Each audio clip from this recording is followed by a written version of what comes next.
Thank you everyone for coming. I assume there'll be more people kind of strolling in as there was with the last talk. It seems we're, with the keynotes this morning, we're slowly catching up to the schedule. And I hope to have everyone out on time to get the lunch, to be first in line. So no promises, but we'll see how that works out.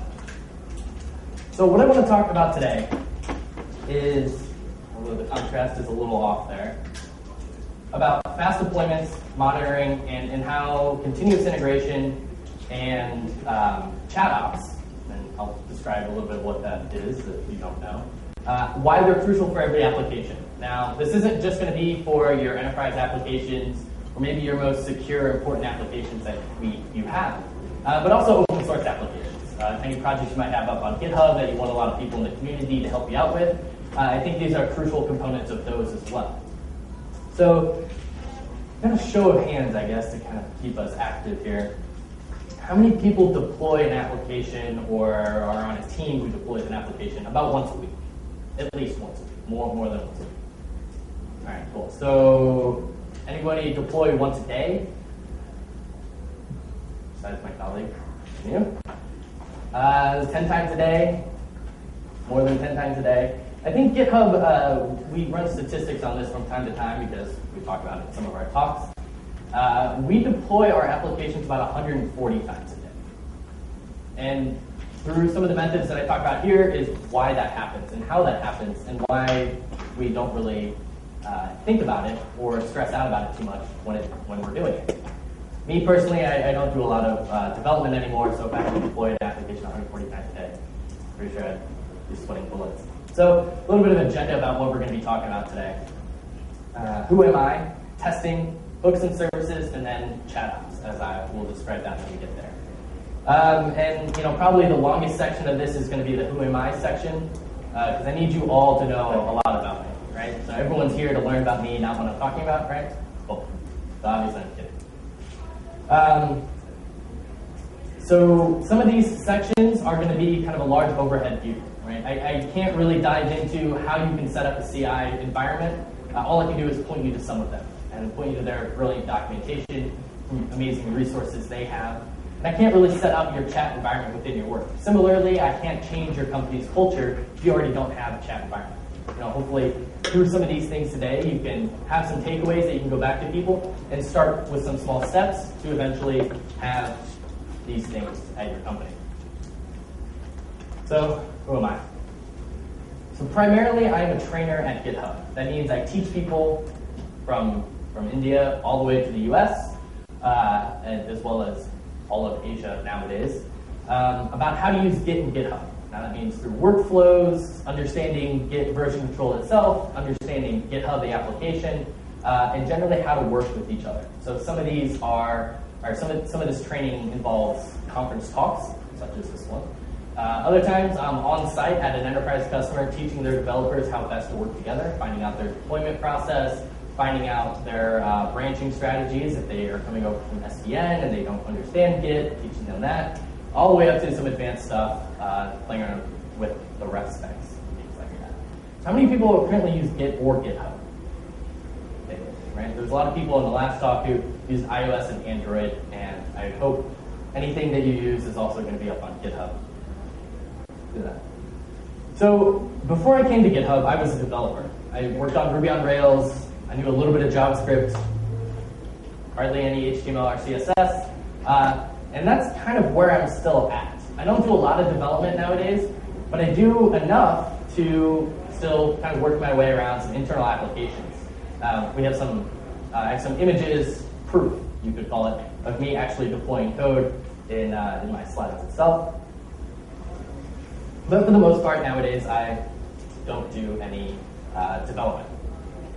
So I'm also from the Midwest, but to a lot of people here, that doesn't really mean anything. From the Midwest of the United States, right? So that big middle section where it's really flat, there's not a lot of things going on. There's lots of things like this.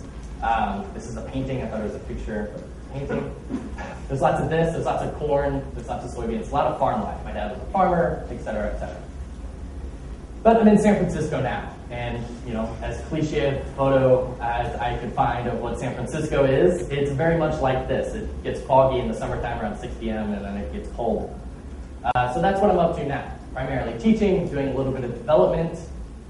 But with that development comes, as we saw a little bit this morning, writing tests.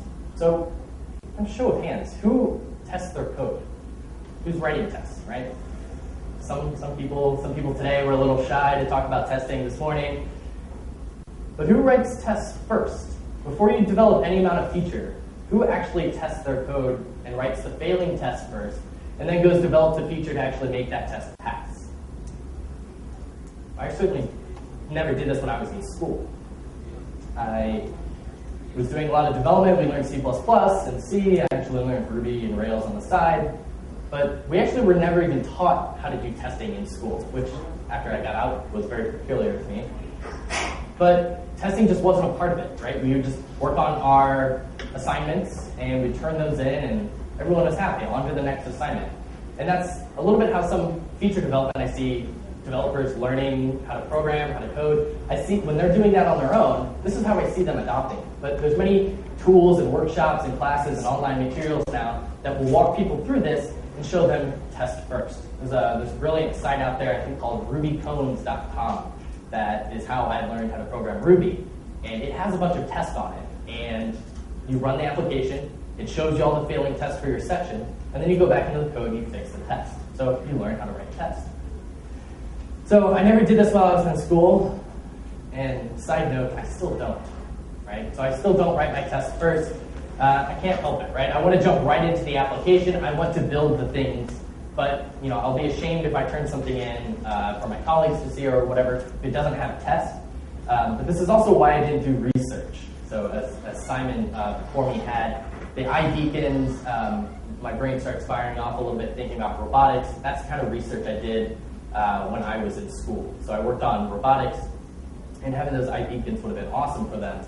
But I would have wanted to just immediately develop the application. I would have wanted to see these iBeacons at work. So I didn't do this in research. My mentor suggested that I would stop coding and immediately write down my hypothesis and come out with some paper before I even started developing any application. That really wasn't me, so I didn't drop out of school. I just didn't get my master's degree. Graduated with a bachelor's still. Hilariously, though, that writing was something I didn't really enjoy, and now I do a great deal of it. I'm actually writing a book for how beginners use GitHub. I write guides on github.com for how people can actually use GitHub. So I do a fair amount of writing instead of development now. Just weird how you get a little bit older. So I'm getting better, right? I'm getting better at writing my tests. I'm obviously maturing as a human, I guess. But this talk, it's not necessarily about if you test or not, if you test first or not, rather. But testing in general is an important aspect. So let's dive into test first. So, a lot of people probably this morning or now when asking to raise your hands have excuses about why they don't write tests. Right? We all know these, right? They take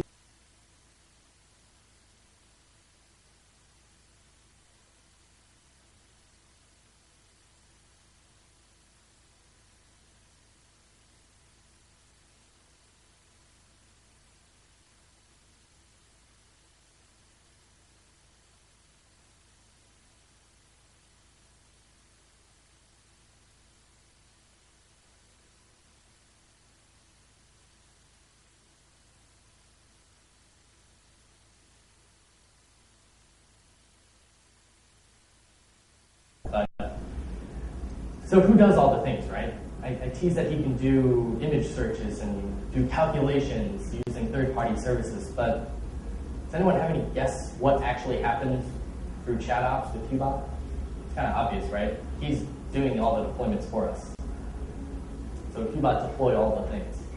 So as we're working in chat and we decide we need to deploy an application, we'll have a Qbot user sitting in chat with us. That Qbot user has been authenticated to that third-party service. The same service that's reporting back to our chat, reporting to our pull request. Qbot can act as a sentient being or as another user, and just go out to that application, go out to that server, SSH into it himself, and run the deploy script. Now this removes the possibility of me ever needing to know how to manually deploy an application. Has anyone deployed applications themselves? Even running a Ruby application with a platform as a service, it was very complicated for me. I had to remember a long URL, and I didn't really not a long URL for the site to go to, but then also a lot of commands to actually run. So now I can have Qbot do that for me. But also on top of that deployment, I mentioned earlier, deploying made me very nervous. Not only does it feel like I'm deploying with Qbot, so I have a buddy with me, if we can call him that, but again, I'm not in a terminal running my own commands. I don't have to copy and paste those commands for other people to see. I can actually keep those commands in chat, and everyone can see that I ran them. There's that current context of what's going on. So this is in my talk, right? I said fast deployments and monitoring, right? I've almost not talked about any of those things yet. So if we have to make it fast, we should have Qbot make it fast for us. The whole point to this is that Qbot can do a lot of this work for us. Now, I mentioned Qbot can deploy, and we deploy many times a day. And the only reason we could do that is because Qbot does it for us. Qbot's watching these build statuses come in, posted to chat. If we want to, we can configure a chat application to automatically deploy for us, or we can tell Qbot to deploy any feature branch at any given time. GitHub itself doesn't usually run on master, if anyone is familiar with Git. GitHub.com is usually run on feature branch. So that means if I have, I'm changing the layout of a website, that feature where I'm changing the layout is actually what is deployed on the site, not master. I haven't merged that in yet. I want to just deploy that code, see how it goes. So I have Qbot do that for me. And even within the training application myself, proving it, right? I actually know how to write code and deploy code because I'm doing it in chat. So anyone else could see that Brent is deploying the training app to production. This was actually this morning. And when this finishes, Qbot reports that if there was no successful build for it, okay, I'll run the builds first. Past that, the deployment is done, so I can link out to that deployment service. We use a custom thing called Heaven. We deploy it to the cloud. Terrible naming, but 90% of what's hard in software, I feel like, is naming. So we deployed it through Heaven, and it goes out to all of our own servers. I can see how that went. If that deploy failed, I can see that build log. That's, again, reported to chat from Qbot. And when that's done, Qbot says to keep an eye on Haystack. So, hello, human. Your thing has gone well. Please keep an eye on Haystack. Well, what is Haystack? Haystack is going to be an exception service that we have, that we built, of course. But there's many others out there, such as Hoptoad, PagerDuty can report some things, Kingdom, for instance, for getting key notifications. We also keep an eye on Twitter, because believe it or not, when over 5 million people are using your site to kind of deploy their code a day, whether it's public or private services, they love going to Twitter right away when anything is wrong. Page takes too long to load, they'll immediately start tweeting about it. CSS doesn't work, doesn't matter, they'll tweet about it.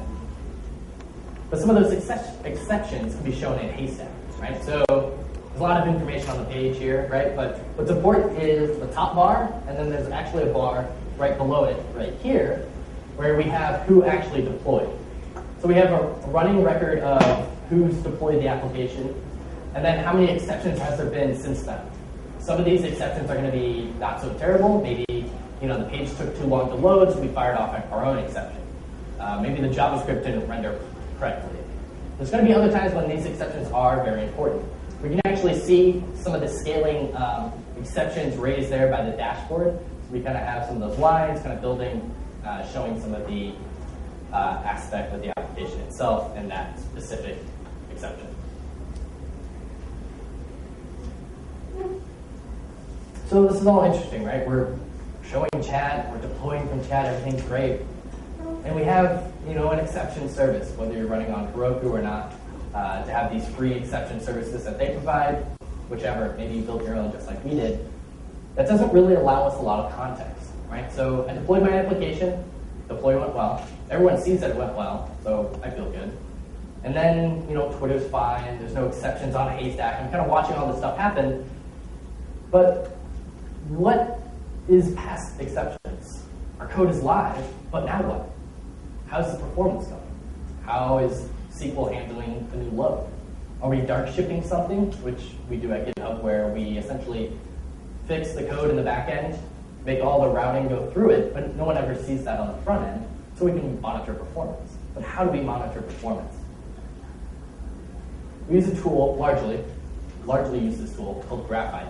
Again, another open source project that I've played around with even setting up my own.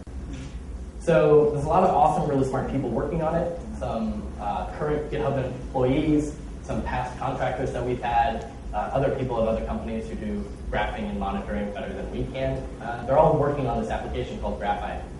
And it's not too hard to set up. There's a lot of screencasts out there, guides to help you set it up. I set it up for some fun applications of my own, is what purpose of this talk would be if I don't deploy my own applications and use Graphite for them.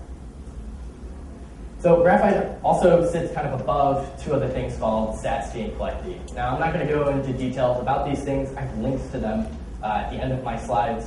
But StatsD is going to be the application stuff. So how's my controller running? How's my views rendering? How's my database working? Or grabbing stuff from the database, how's that performing? And CollectD is going to be more the infrastructure. So how's the network performing, right? That's kind of an important aspect. So we have these things reporting, right? Let's forget about StatsD, CollectD.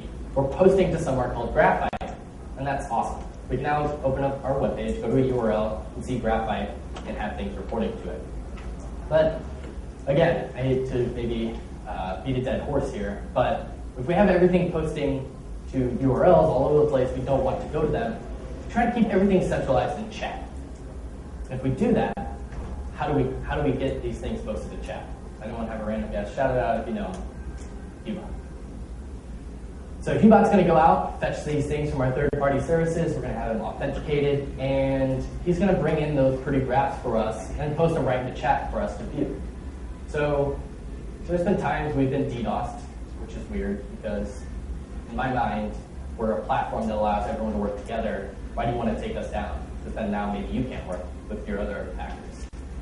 But when this happens, I can jump into a chat room. I'm not going to say anything, but I'll jump into this chat room and just suddenly watch all the ops people work their magic. Because that's what it is to me. They're typing commands into Hubot, but it's still a little bit of magic to me, right? So Hubot goes out, fetches the graph, lets us know that performance is really high. Well, what's our load balancer doing? Hubot will go check. The load balancer isn't even working. All right, bring up the backups. Post this to these different front-end servers. Bring in these other servers up online. How's the IP, or what IP address is hitting us high? Hubot can go grab all this information from Graphite because we have other things reporting to it.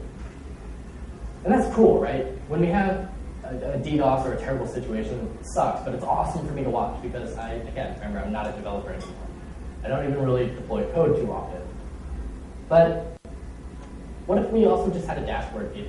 It's cool that Hubot can pull graphs every now and again, but what if I just wanted to kind of sit back at my desk, have an iPad maybe on the side, or throughout your office, maybe you have a couple monitors set up for other people to see as they walk through about kind of what the status of your site is. One of the nicest applications I've seen of this, and there's many open source applications out there using Graphite, is something called dashing. Now dashing is, again, stop me if I get annoying, but it's an open source application, right? So anyone can go view the code of how dashing works. It's built by the people over at Spotify because they wanted to have these dashboards up in their office of what the site is currently doing. Now this is a demo application. It says, hello, this is a shiny new dashboard. So obviously it's a little fake. But as you go read the source code about this, the README on github.com will actually post, has a sample URL that people can see, and it just kind of runs through some examples. And that's cool, but we have some custom stuff that we wanted to render to ourselves, and we didn't want to, it's not really necessarily going through Graphite, but we still want people to be able to see this stuff, right? Dashboards are important. So maybe you have some long-running dashboard of people hitting your site or hitting a new feature who have successes or failures, right? Having these things are important, and maybe you don't have them around the office, but having them are important at a given URL. Kind of one of our core features that one of our lead engineers has always said is one thing that goes well into our product or our work style is that things live at a URL, whether that's a chat URL or it's a pull request or it's a dashboard like this. It allows other people to see what I'm doing. So it builds a level of group understanding. So dashboards and graphs, they all have this thing in common. People are seeing them in chat or they're at a URL. They can all kind of work on this stuff together. And just like when we started that pull request, right? We had that pull request, we had that hook reporting build status to it. Well, everyone was able to see how the test was running. Right? They were able to see that the current test failed, maybe 4 or 5 tests before it were passing, so they know it's in the newer code. When we're in chat, we're able to have Qbot return to us the fact that a deploy went successfully or terribly, if a test is passing or failing, if the network load is too low, it can return that information for us. We can have Qbot even configure new servers for us as well. So all this group understanding is kind of useful for someone on their new day.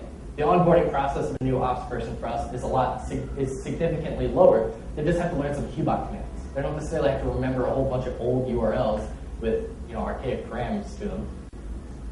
So some of these useful commands, you say Qbot help pager. That's going to return to me a bunch of help commands. It's going to return help of all these commands with the word pager in it.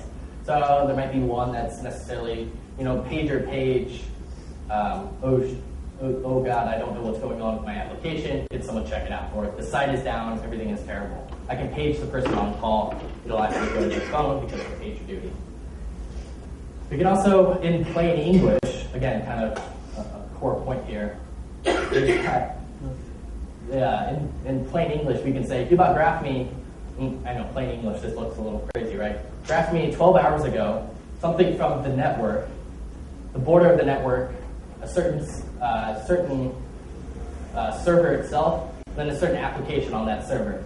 And as we're typing these in chat, we've also optimized for auto-completion. So I don't necessarily have to remember all of these things. They can be as easy as the browser front end. So how's our front end performance doing? It's kind of nice.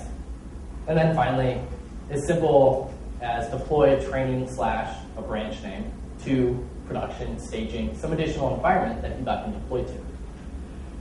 So Qbot's doing a lot of this work for us, and we teach by doing.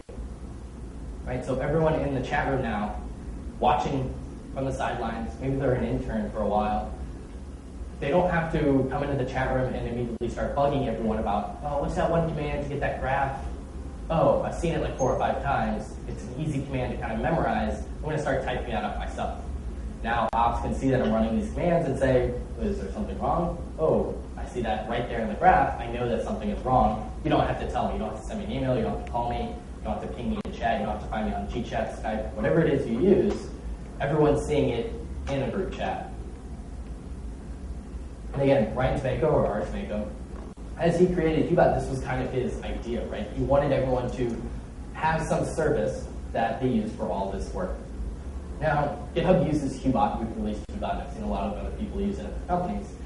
But the idea of using a robot isn't necessarily new to a lot of people. Facebook, my colleague Cameron and I were actually just up in Delhi and ran into a couple friends of ours from Facebook. They have, I think, 4 or 5 different robots in their chat at a given time. Each one of those robots is doing something different. One might be just for images, the other is going to be for ops people to use, etc. But the idea is that you have this group understanding around a chat. And then you don't necessarily have to bother someone with all this information, right? I don't have to go into chat and say, hey, Mark Embriaco, or hey, Will Farrington, I don't necessarily know what's going on, but everything's terrible. And it might be 11 p.m. at night for me, and it might be morning for them, or vice versa. It might be sleeping. I can go and find this information out for myself. So kind of the don't bother me scenario here. So there's a lot of information that we might have just taken in, right? So talked about tests, hooks, services, all these phrases, open source projects, dashboards, whatever. Might need to take a deep breath. Maybe you can grab a glass of water. So let's kind of recap, right? Kind of ending down here. What can we start doing today to kind of make this stuff a little bit easier? Make it easy to run your test. Someone's going to contribute to your application. If they don't know how to write the test, or they don't want to write the test because they're jerks, at least make it easy for them to run it. If they run the test, you might have more tests that get written in general. So, it's really easy to run the test. I'm going to quickly write one. It's fine. But if I don't know how to write one, or I write one that's broken and I don't want to wait all day until it's fixed, you can collaborate by sending that pull request to someone. So have someone else help you out with that. Also on that pull request, how are things going? If you don't know how to run it, at least someone coming to the application can see, oh yeah, I see that we hooked up Travis CI to run this. I see that, okay, you broke the build, that's fine, but it's not deployed yet. That's great. So I can see what's going on. I can see what has been going on. And then, even if they're not in the pull request, we can see the chat room transcript of what's going on here. So we had this philosophy in our early days where we didn't have an office for, I think, probably the first year or two. First 3 years of GitHub. GitHub just turned 6, I guess, the other day. Now we're on to our 3rd office, so we've expanded past that. But for the first 3 years, we were just a couple people working around in coffee shops in San Francisco, a couple people in Denver, and then we expanded beyond that. But everyone, regardless of where they were in chat. So although someone might not be able to swing up to my laptop and see me deploying and tell me not to run something, they can see me doing it in chat and then tell me in chat not to do something. Also use robots. I love Qbot quite a bit. Again, we build stories about him. We have our animators building new versions of Qbot, showing him looking a little bit stronger, a little bit tougher. He's got a couple different arms. Pretty awesome. I wanted to show him off, but a design friend of mine told me not to show him, so no robots. But also use robots even more. So start out small, maybe just have Qbot be fun, right? Build some culture around your chat. Have people want to be in chat with you. Maybe have him do some Wolfram Alpha conversions for you. Maybe have him return some funny images, some animations.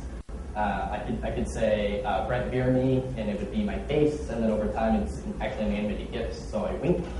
There's actually a GIF I made to try to convince someone, such as Cameron, to come to India with me for this 2 weeks that I've been here, where it's an animated GIF where I just essentially do this, and there's a background to it, and it's a whole show. So chat has these things where Qbot can remember them. They're fun, but he'll also do things serious, like deploy. Find out the status of an application. What's the latest build that happened on GitHub? What about my training application? How's that running? People are going to be able to see these things. Qbot's going to be able to report the test, go out and deploy it for us, and it does everything for us. We've become very lazy. Lazy in a good way. We're working on just our features. Remember in the beginning of my talk, I said I hate writing tests. I still write a little bit of tests, but now I don't have to worry about everything else, right? So I could call this whole section ChatOps for everyone.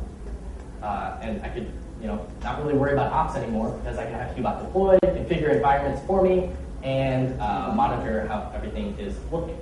Have him return the graphs, have him return some dashboards for us, remember a URL of a dashboard if I want to. Finally, don't bother me, right? It's kind of terrible. We're in chat. We like to isolate ourselves maybe a little bit too much.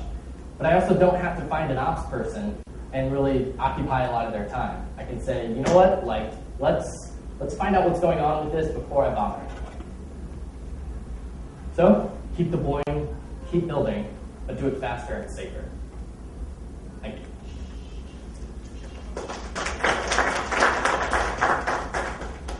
If anyone wants these slides, that's bit.ly/fast deployment and monitoring. That's going to direct you to Speaker Deck, which is kind of like SlideShare.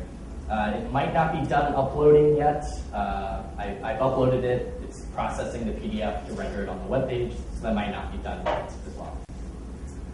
So does anyone have any questions? I know that was kind of a high-level overview of some stuff. I didn't get too deep on how things work. Each one of those topics, including the Who Am I section, could probably be their own workshops or talks. So, yeah. Is this still available on our GitHub Enterprise? Yes. So we see a lot of people using GitHub Enterprise. The hooks, the services as well, are just going to work just the same. They'll use their own chat service. You can kind of configure that stuff as well. Actually, kind of an interesting ticket that I had come through our help system the other day. Someone said, well, my pull request is immediately posting that it's a successful test, although it hasn't finished. The status API hasn't pinged us back yet. So it takes some configuration of your third-party service, whether it's like Jenkins or something you roll your own. It's actually going, you can configure that service to immediately post that the tests are running. So you can hook CI into your GitHub Enterprise application the exact same way. You can have Qbot or some robot kind of configured as a user. Actually, you can go to github.com/qbot, right? He has his own profile. Yeah. So he's a user on GitHub. He doesn't have a lot of contributions, but he's still there. So in the exact same way on your enterprise, right? You could make a new robot under your enterprise in any organization you wanted to and do all this stuff. Is there any other questions? Yeah, please.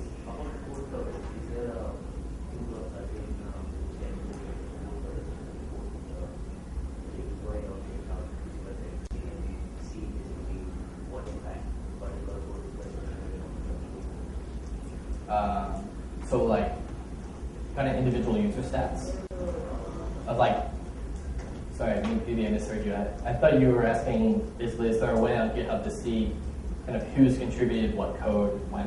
So, like, suppose you write this and you want to find out basically how much code you have there, this is not problem. There's, I believe, an application called Code Climate that you can hook into your repository as a service as well. And Code Climate, I believe, only works with certain languages. They have an enterprise application themselves that you can take, and if you have restrictions around this, you can deploy on the same servers. That's how we do it when we work on our enterprise application. So Code Climate will it's an application that allows you to see code coverage, the quality of code, things like that, but there's certainly a few services out there to do that work.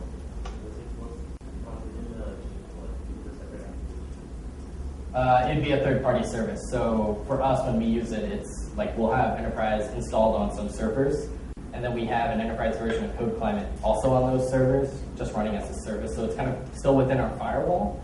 If you wanted to do it for open source, there's a open source version of Code Climate as well that can still interact just like Travis CI, the free CI integration tool, would interact with your repository. Any other questions? Anyone want to know more about me? I know that section went really fast.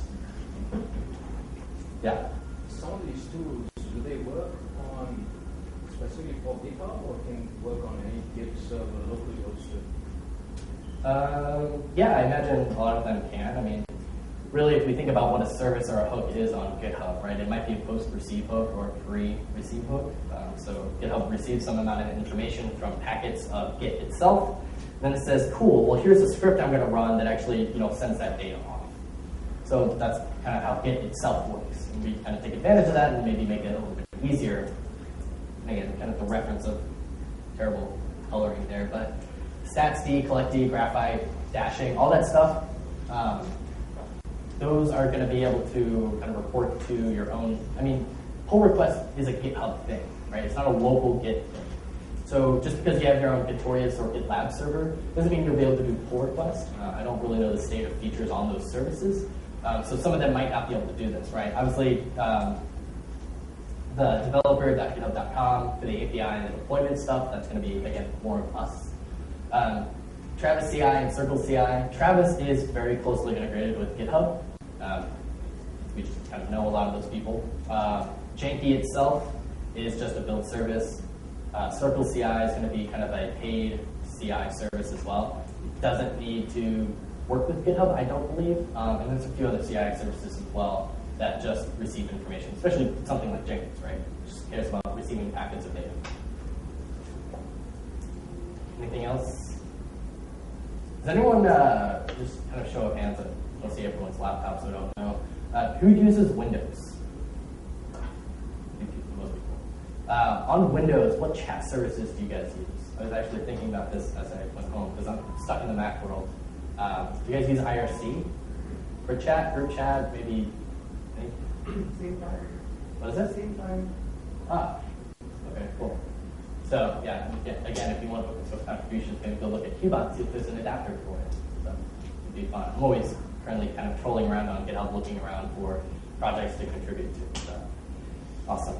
So if there's not any other questions, I do have stickers with a colleague of mine. We made special Octocat stickers for coming to India. If anyone wants those, I also have Qbot and Jenkins stickers for people as well. So if anyone has any questions, I'll be around the conference for the next couple days. I have a workshop on Friday if you guys want to come to that. I believe it's still in this room. We can talk more. So thank you.